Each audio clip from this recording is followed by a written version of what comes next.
Un auteur, un ouvrage, une édition, Radio Éthique vous propose d'arpenter les rayons de sa bibliothèque écologique et responsable.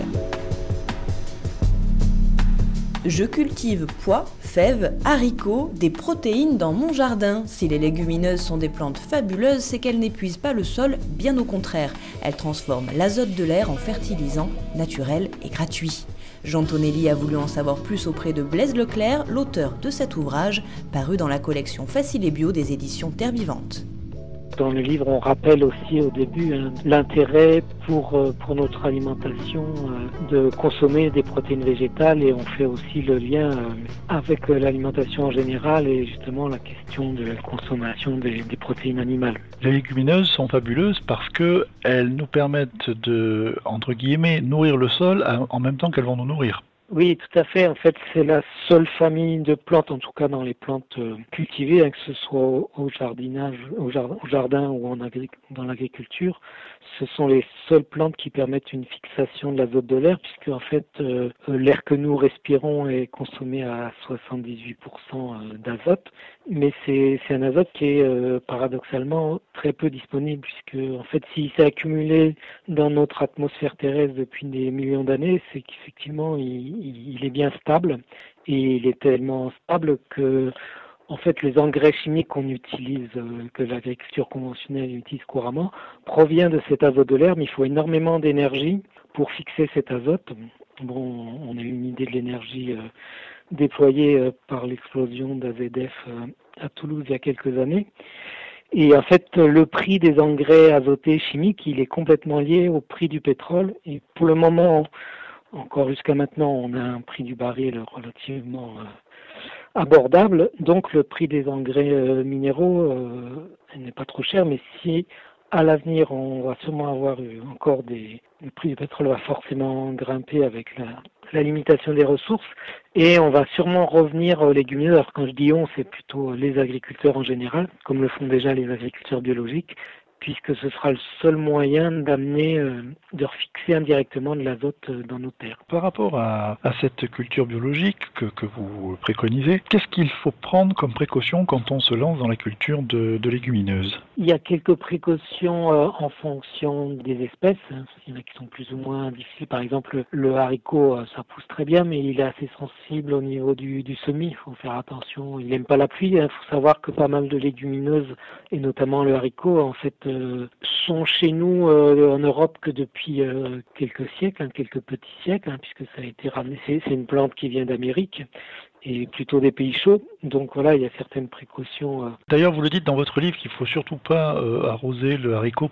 On arrose juste au départ, et après cette eau qu'on a mis dans le poquet, on va dire ça comme ça, suffit amplement à la levée de la graine, et reproduire la pluie, ça lui fait horreur. Ah oui, tout à fait. Le haricot, la fève, ça peut être utilisé comme engrais vert aussi. Ces espèces-là sont plutôt faites pour l'alimentation.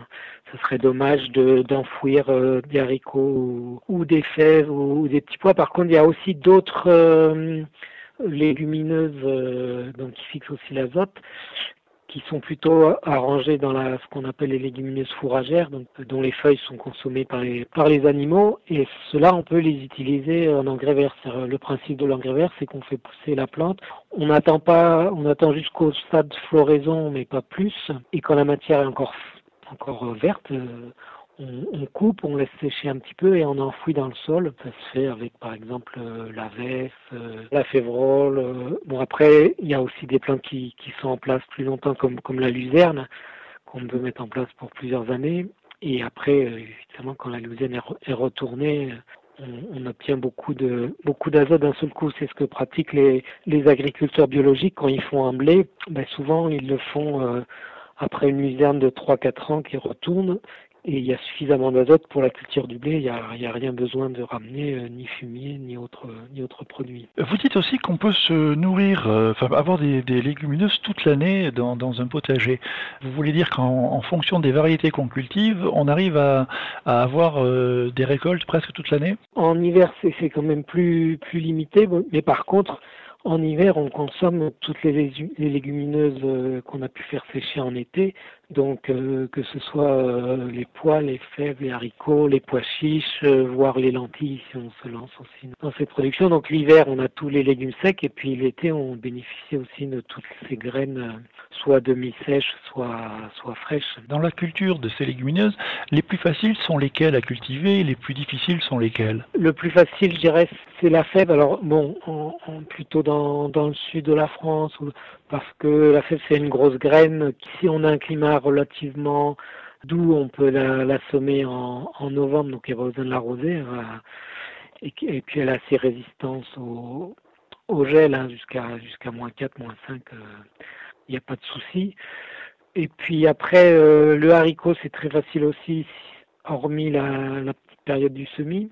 Alors après, ça va dépendre beaucoup de régions, hein. Dans le livre, j'ai simplifié un petit peu la présentation des différents types de climats. En gros, distinguer une grande zone sous influence océanique, hein, toute la partie ouest de la France, ouest et nord de la France. Et là, par exemple, le petit pois, il va bien se plaire. Il y a une zone continentale et de montagne, tout l'est de la France et tous les massifs montagneux, où en été, on peut tout faire. Et puis en zone méditerranéenne, bon, pour la fève ou le pois chiche, ça sera plus simple. Par contre, on ne pourra jamais faire de petits pois en été parce qu'il fait trop chaud. Donc en fait, chaque région a ses avantages et ses inconvénients. Oui, parlons du pois chiche. C'est une légumineuse qu'on n'a peut-être pas trop l'habitude de cultiver sous nos climats, et c'est facile en définitive. Alors en fait, c'est très bien adapté au climat méditerranéen. Et puis aussi dans une bordure ouest de la France, avec des étés qui peuvent être quand même assez secs. Par contre, au niveau du semis, il n'y a aucun problème. Combien de centimètres entre les graines sur le rang, à peu près? Près de 2 cm sur le rang. D'accord.